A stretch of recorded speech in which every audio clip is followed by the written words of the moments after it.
سال اپنے 29ویں تراویح میں ختم قرآن کرنا ہے، تو آپ کو ایڈوانس جو ہے وہ دعوت ہے، تو آپ نے انشاءاللہ ہمارے پاس وہ فیصل مسجد میں بیان کرنا ہے۔ رمضان المبارک سے قبل ہی میں نے اظہار تو نہیں کیا تھا، لیکن میرا ارادہ تھا اعتکاف بیٹھنے کا، پورا مہینہ اعتکاف بیٹھنے کا ارادہ تھا، لیکن اللہ کو منظور نہیں تھا، اس وجہ سے میں نہیں بیٹھ سکا۔ بارہ وعدہ کیا اور آج الحمدللہ وہ وعدے کا دن ہمارا پورا ہو گیا، اور اس وعدے کے مطابق میں الحمدللہ یہاں پر نماز پڑھنے کے بعد آپ کے پاس حاضر ہو گیا۔ دعا ہے کہ اللہ تبارک و تعالیٰ ہماری حاضری سے بارگاہ میں قبول منظور فرمائے۔ آمین۔ جس نے نزول قرآن کے حوالے سے ان کا پروگرام یکم رمضان مبارک سے آپ نے نماز تراویح میں یہاں پر قرآن مجید کی تلاوت سماعت کی ہے، اور میرے بھائیان نے بڑی محبت کے ساتھ آپ کو یہاں پر قرآن مجید کی تلاوت سنائی ہے، اور پھر یہ بھی اللہ تبارک و تعالیٰ کا فضل ہے کہ یہ ماشاءاللہ ان کا پورا خاندان ہی،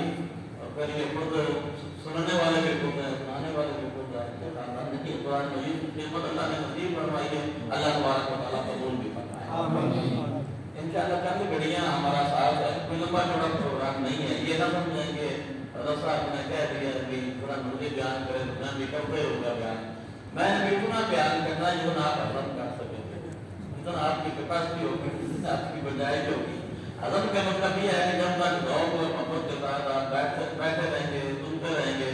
یہ ذوق کا سلسلہ جاری رہے گا، تھکاوٹ نہیں ہونی چاہیے۔ میرا یہ ماننا ہے کہ بیان یا پروگرام وہ کامیاب ہوتا ہے جب یہاں سے اٹھیں یہ نہ کہ یار کون ٹائم چلا گیا بیان، یہ کہ یار اگر 5 منٹ یا 10 منٹ اور بیان ہوتا تو زیادہ اچھا ہوتا، پچھلے کی باقی رہ جائے پھر جو پروگرام کامیاب ہوتا ہے۔ اللہ تبارک و تعالیٰ کی بارگاہ میں دعا ہے کہ اللہ پاک مجھے حق بیان کرنے کی توفیق عطا فرمائے، اور ہم سب کو سن کر سنا کر سمجھ کر اللہ رب العالمین عمل کرنے کی توفیق عطا۔ قرآن مجید فرقان حمید کی تلاوت آپ نے سنی ہے، میں نے بھی ایک تھوڑا سا ادھر تلاوت کی ہے۔ اللہ رب العالمین نے حفاظت قرآن کے متعلق اس مقام پر بیان فرمایا ہے۔ اللہ رب العالمین ارشاد فرماتا ہے اِنَّا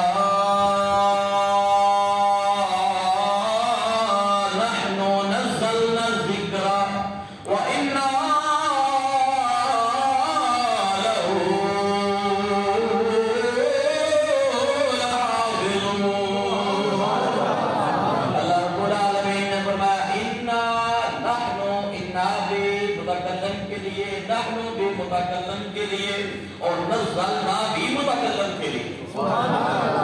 یہ سارے صیغے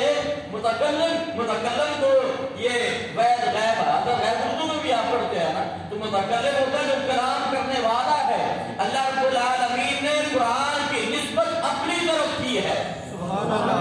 اِنَّا بھی متکلم کے لیے اور نحن بھی متکلم کے لیے، نزلنا کی جو نا ہے وہ بھی متکلم کے لیے، اس لیے تاکید بار بار متکلم کے صیغے کو رپیٹ کرنا۔ اللہ رب العالمین یہاں پر ہمیں یہ آگاہی ارشاد فرما رہا ہے کہ کسی کو بھی شک نہیں ہونا چاہیے کہ یہ قرآن نبی نے خود لکھ لیا یا کہیں سے لکھا لکھایا منگوا لیا، نہیں، فرمایا اِنَّا نَحْنُ نَزَّلْنَا، یہ ساری متکلم کی ضمیریں اللہ اپنی طرف منسوب کر کے یہ فرما رہا ہے کہ یہاں پر شک کی گنجائش نہیں ہے۔ تو میں یاد رکھنا یہ قرآن ہم نے ہی نازل کیا ہے۔ اِنَّا نَحْنُ نَزَّلْنَا الذِّكْرَ وَإِنَّا لَهُ لَحَافِظُونَ، یہ جو ذکر ہے، یہ جو قرآن ہے، اللہ فرماتا ہے کہ نازل بھی ہم نے کیا ہے اور اس کی حفاظت کی ذمہ داری بھی ہماری ہے، ہم خود اس کی حفاظت فرما رہے ہیں۔ چھوٹا سا کتابچہ لے لینا جس کا 1 پیج ہو یا 2 پیج ہو یا 1 پیراگراف ہو، یہ اسکول میں ہمارے بچے پڑھتے ہیں تو یاد کرنا کتنا مشکل ہو جاتا ہے، اگر یاد کر بھی لیں تو زیادہ سے زیادہ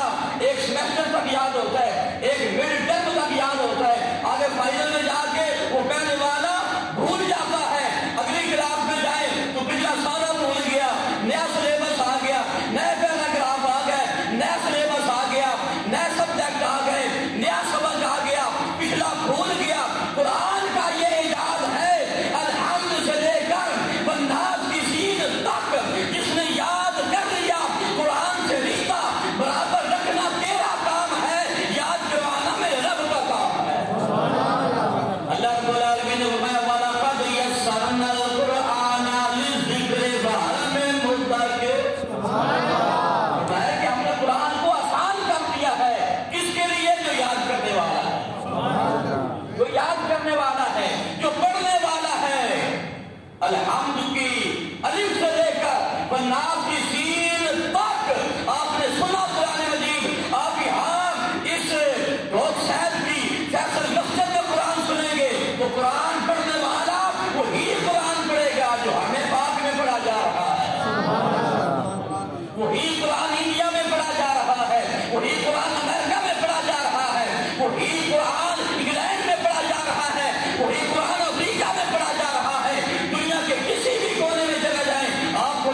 رتبے مدے نیرے نبرے سب برابر کیوں؟ اس لیے کہ ذکر تو اللہ نے نبی کی نام بنا کر بھیجا ہے۔ یہ صاحب نے فرمایا شدان مدان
اپنا ریسرچ کے لیے تو گورے بھی قرآن پڑھتے ہیں، ریسرچ کے لیے بھی یہودی بھی قرآن پڑھتے ہیں، ریسرچ کے لیے